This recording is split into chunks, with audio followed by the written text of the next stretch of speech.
आज की कहानी का शीर्षक है एक पिता की दुख भरी कहानी। एक गांव में एक छोटा सा बच्चा था। उसके पिता तो थे, लेकिन माँ की मृत्यु हो गई थी। पिता सारा दिन काम करता और अपने बेटे को पाल पोस कर बड़ा करता है। वह सारे सुख अपने बेटे को देता है जो एक माँ दे सकती थी।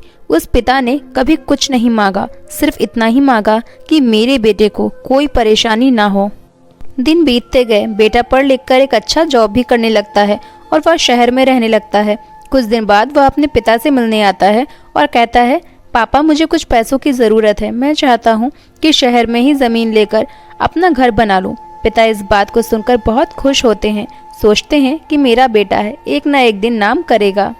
जिंदगी भर की बचाई हुई पूंजी को निकालकर अपने बेटे को दे देते हैं। बेटा शहर चला जाता है और उन पैसों से अपना घर बना लेता है। पिता इधर इंतज़ार करता रहता है कि मेरा बेटा फिर से आएगा एक ना एक दिन, तो मेरे पास आएगा ही। जाएगा कहाँ? उसके पास अब कोई नहीं जाता था, क्योंकि ना ही अब उस पिता के पास पैसे थे और ना ही रहने की जगह था। कुछ दिन बाद बेटा फिर लौट कर आता है और अपने पिता से कहता है, पापा अब आप दादाजी बनने वाले हैं। पिता को बहुत खुशी होती है। इस बात को सुनकर वह कहते हैं, तू मुझे मेरी बहू और पोता से कब मिलाएगा? बेटा कहता है, बस पापा थोड़े दिन और। पापा मुझे कुछ पैसों की ज़रूरत है, क्योंकि आजकल थोड़ा जॉब में खींच बीच हो रहा है, जिसके कारण से मुझे कुछ दिनों के लिए सस्पेंड कर दिया गया है। पिता के पास कुछ नहीं रहता है देने के लिए, लेकिन फिर भी कहता है, अच्छा बेटा तू रुक, मैं अभी आया कुछ पैसों का बंदोबस्त करके। पिता बाद में महाजन से कुछ पैसे उधार लेकर अपने बेटे को दे देता है और बेटा पैसे लेकर शहर चला जाता है। बरसों गुजर जाते हैं। पिता सोचते हैं कि मैं तो अब दादाजी बन गया हूँ, मेरा बेटा पता नहीं मेरे नाती को लेकर कब आएगा। फिर सोचने लगते हैं, समय नहीं मिलता होगा, इसीलिए मेरा बेटा अभी तक आया नहीं, वरना आया ज़रूर होता। तब तक महाजन 2-3 आदमी को लेकर उस पिता के घर पर आता है और कहता है कि आपके वादे के मुताबिक मैं पूरे 3 महीने बाद आया हूँ, अपने पैसे ले जाने। पिता कहते हैं, मेरे पास पैसे नहीं हैं देने के लिए। महाजन कहता है, जब पैसे देने नहीं थे तो आपने मुझसे उधार क्यों लिया?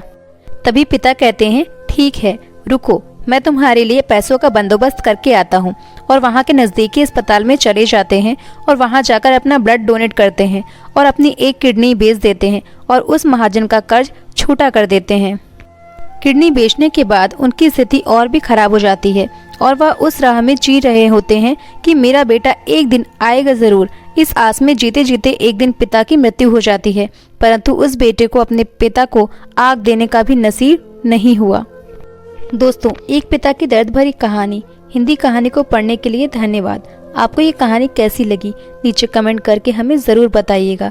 अगर आपको ये कहानी पसंद आई हो तो अपने दोस्तों के साथ ज़रूर शेयर करें और ऐसी ही प्यारी कहानियाँ सुनने के लिए हमारे YouTube चैनल से जुड़े रहें। सब्सक्राइब करके बेल आइकन ज़रूर प्रेस कर लें अगर सब्सक्राइब नहीं किया है तो। और हाँ दोस्तों, आप लाइक करना भूल जाते हैं तो प्लीज़ आप लाइक करके ज़रूर जाएँ। धन्यवाद। Thanks for listening my listenable story. Thank you.